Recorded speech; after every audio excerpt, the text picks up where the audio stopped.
Olá para você que recebeu esse vídeo do nosso amigo YouTube. Nesses últimos dias eu fiquei pensando, será que esse jogo realmente vai ser divertido? Desde que eu lancei o último vídeo eu fiquei me remoendo sobre isso, sobre como vai ser o estilo do meu jogo. E a verdade é que eu achei que ele vai ser meio chato. Seguindo a lore do meu jogo, e deixa eu te lembrar aqui mais ou menos como ela é. Você é um pastor de ovelhas, você tem várias ovelhas e eu ainda tô pensando na quantidade, sabe? Talvez eu vou espalhar ali algumas 100 ovelhas, 150, não sei. Isso pra começar. E elas foram espalhadas pelo mapa por conta de um furacão. E então o jogo iria consistir em você passar por várias fases resgatando essas ovelhas. E em cada fase você iria ter que resolver alguns puzzles e derrotar alguns inimigos. E isso usando suas ovelhas, né? Arremessando elas por aí. Então eu comecei a pensar um pouco no level design dessas fases. E foi aí que eu percebi que o jogo não ia ter muita graça. Ele ia ficar parecendo aquele joguinho de flash que provavelmente você já deve ter jogado aí no navegador. Tipo Fireboy e Watergirl. Acho que é assim que se pronuncia, não me julgue. Então eu fiquei deveras triste. Eu me sentei e comecei a redesenhar como o jogo iria funcionar. E de repente uma voz na minha cabeça falou: por que é que tu não faz esse jogo ser um Metroidvania? Claramente, meu amigo, eu rejeitei essa ideia na hora. Isso ia dar muito trabalho e eu só queria mesmo fazer um joguinho de plataforma. Lançar e ganhar um din-din.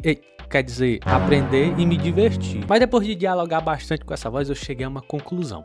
Realmente o jogo vai ser melhor sendo Metroidvania. Eu fiquei meio relutante no início, mas depois eu percebi que apesar do desafio de criar itens, criar mecânicas de puzzle, criar vários inimigos, criar bosses, criar um minimapa, que eu não tenho nem ideia de como é que faz isso, criar uma ambientação, criar interações no mapa, beleza, eu acho que vai ser legal, vamos implementar esse negócio. Então para começar, eu fiz um protótipo bem básico do que seriam as partes iniciais do mapa. Eu abri o ScalenDraw e comecei a pensar no mapa de forma geral. Pensei onde posicionar os desafios no mapa, posicionar as ovelhas, posicionar os inimigos, mistérios também, quais eu não sei, mas eu pretendo colocar, né? Pra gerar aquela curiosidade nas pessoas. E rapaz, eu fiquei pensando nesse jogo na hora da edição e eu acho que esse negócio só vai sair daqui a uns 5 anos, viu? Também nesse meio tempo, meu irmão acabou me mandando alguns sprites atualizados. E então eu fui logo substituir eles, porque eu não sei vocês, mas eu gosto de ver logo como é que as coisas vão ficar. E é bem chatinho ficar olhando pra placeholders. Então eu fiz alguns testes do jogo com as novas animações que o meu irmão tinha me mandado. E eu vou te dizer, viu? Eu fiquei felizão com o trabalho do meu irmão.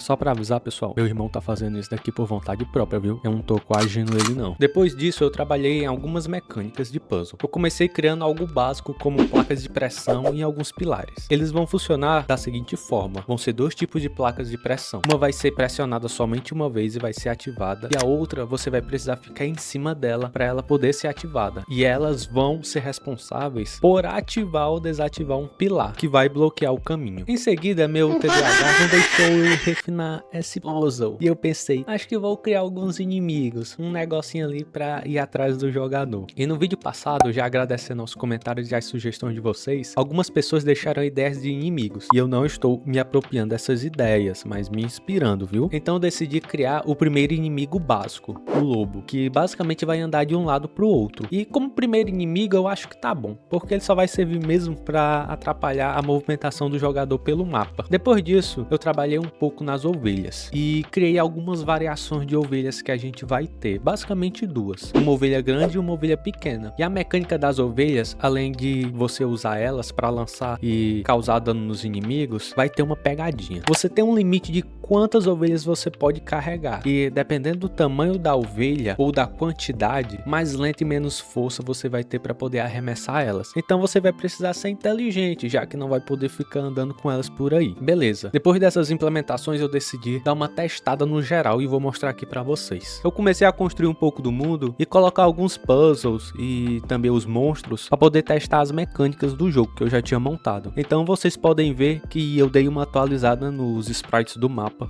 porque meu proativo irmão me mandou mais um pouco da arte do jogo atualizada. Então o jogo meio que começa com você e algumas ovelhas já espalhadas aqui, e aos poucos eu vou apresentando as mecânicas do jogo ao player. Por exemplo, caso você venha para a direita, você vai ver um pilar e uma placa de pressão, e essa placa de pressão, quando você interage com ela, nada acontece. Então essa passagem meio que já tá bloqueada ali pro player. Então ele é obrigado a ir para a esquerda. E quando você chega na esquerda, você vai se deparar com uma placa já diferente diferente. E quando você interage com ela jogando as ovelhas, a passagem já é liberada logo de primeira. E ao longo do jogo você vai encontrar várias estruturas como essa daqui é a primeira que eu coloquei, onde você vai precisar usar a sua inteligência para poder resolver esse pequeno puzzle aqui e poder libertar a ovelha que aparece para você. Caso também você avance, você vai se deparar com o primeiro inimigo, que como eu expliquei no início, ele é bem simples, somente vai atrapalhar a movimentação do jogador enquanto ele tenta transitar ali pelo mapa. E você meio que pode escolher, já que ele é bem simples, se vai se desviar dele ou vai usar suas ovelhas para poder enfrentá-lo. Então, meus próximos passos eu ainda estou decidindo. Eu vou desenhar um pouco e pensar no que é que eu posso implementar. Também eu vou dar uma lida nos comentários. E caso você tenha alguma ideia, você pode estar deixando aí embaixo, beleza? Também não se esqueça de se inscrever e deixar o like para poder nos ajudar. Dito isso, nos vemos no próximo vídeo, meu amigo. Valeu!